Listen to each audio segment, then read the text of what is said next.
Hello everybody, hope you're all having a wonderful day today. Today I'm going to be showing you guys swatches of the Anastasia Beverly Hills Modern Renaissance palette. My question for you now is if you want to see Jeffree's palette or the Lorac Pro 3 palette swatched up next. I'm going to swatch all of them for you, but I just want to know which ones you guys want to see first, so I'll have those later on this week too. Anyway, let's get into what we're here for today. So this palette right here is Anastasia's first ever permanent palette. I thought that was pretty neat. We can all breathe a sigh of relief because we don't have to go and battle each other to be the first ones to get it.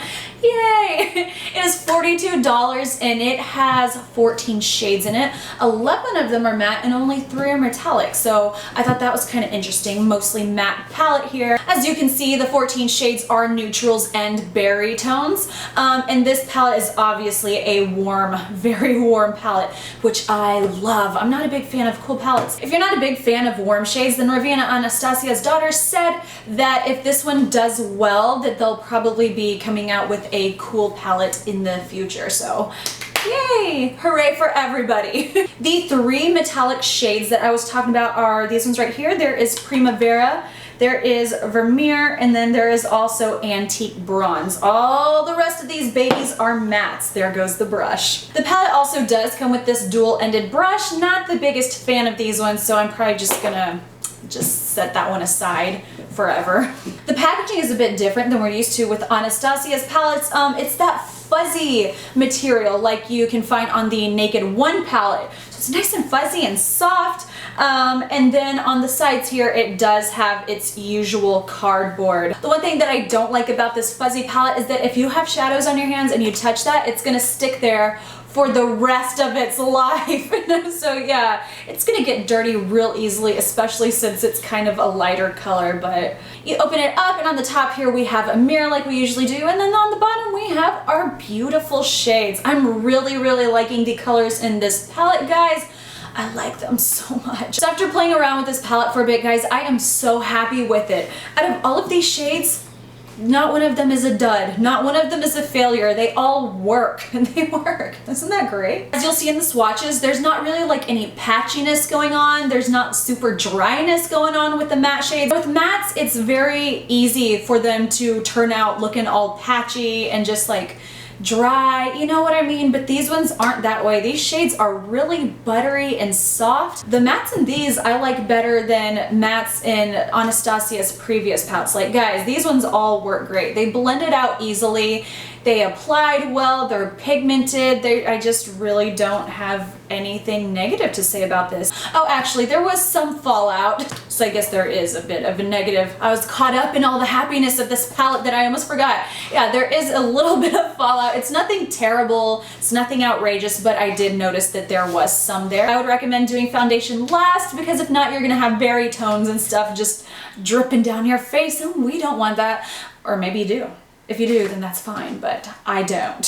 So yeah, my eyes, I have half of the palette on. Whenever I'm testing things out, guys, I like to try and throw in as many colors as I can to see how well they perform. So yeah, they all worked so well. One thing I did notice though is that even though these are mattes, like this one right here, I put that on my brow bone, I look at it and it doesn't look super matte. Like it looks like there might be a tiny bit of shine in it. I don't know, maybe I'm weird. Have any of you guys noticed that with some of Anastasia's formulas? Yeah, like if I do that, can you see it? Like, does it look like a bit of shimmer going on there? Because it's not, it's supposed to be a matte. So yeah, that's something I also noticed that I wanted to point out. Anyway, I think that's it. If you have any other questions about this, let me know and I'll answer it for you, especially once I start playing around with it a bit more. But that's all I have for you guys today. Let's get into the swatches.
Alright guys, you heard my thoughts. You saw the swatches. Now, as always, I want to hear from you now. I want to know what you think about this palette. Just everything you think. I want to know. Creep status over here. No, but really. Anyway, guys, that is it for today. If you like this video, please thumbs up. Please subscribe if you have not already. I'd love to have you here as part of my Zen friends. Woohoo! And until next time, guys, I will see y'all several times this week for the other swatches and some unboxings and stuff. So you're gonna see me a lot this week. Don't get tired. Goodbye.